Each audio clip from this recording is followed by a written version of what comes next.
கடவுள் ஏன் கெட்டவர்களை நன்றாக வைத்திருக்கின்றார் என்று நிறைய பேர் யோசித்திருப்போம்.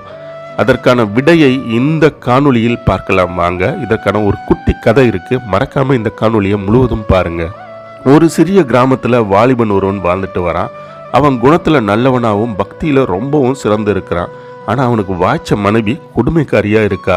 இவனோட வாழ்க்கை மிகவும் போராட்டம் நிறைஞ்சதா இருக்கு. வேலை நேரத்தை தவிர மற்ற நேரங்களில் கடவுளை வணங்குறதுலையும் தியானம் செய்யறதுலையுமே செலவிடுறான். ஆனால் பக்தியோட கடவுளை வணங்கினாலும் அவனுடைய கஷ்டங்கள் குறையல.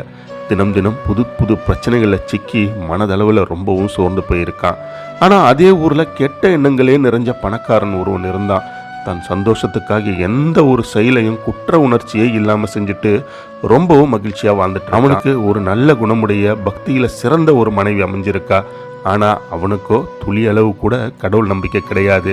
அவன் அடிக்கடி ஆன்மீகத்தையும் கடவுளையும் பற்றி கேலியும்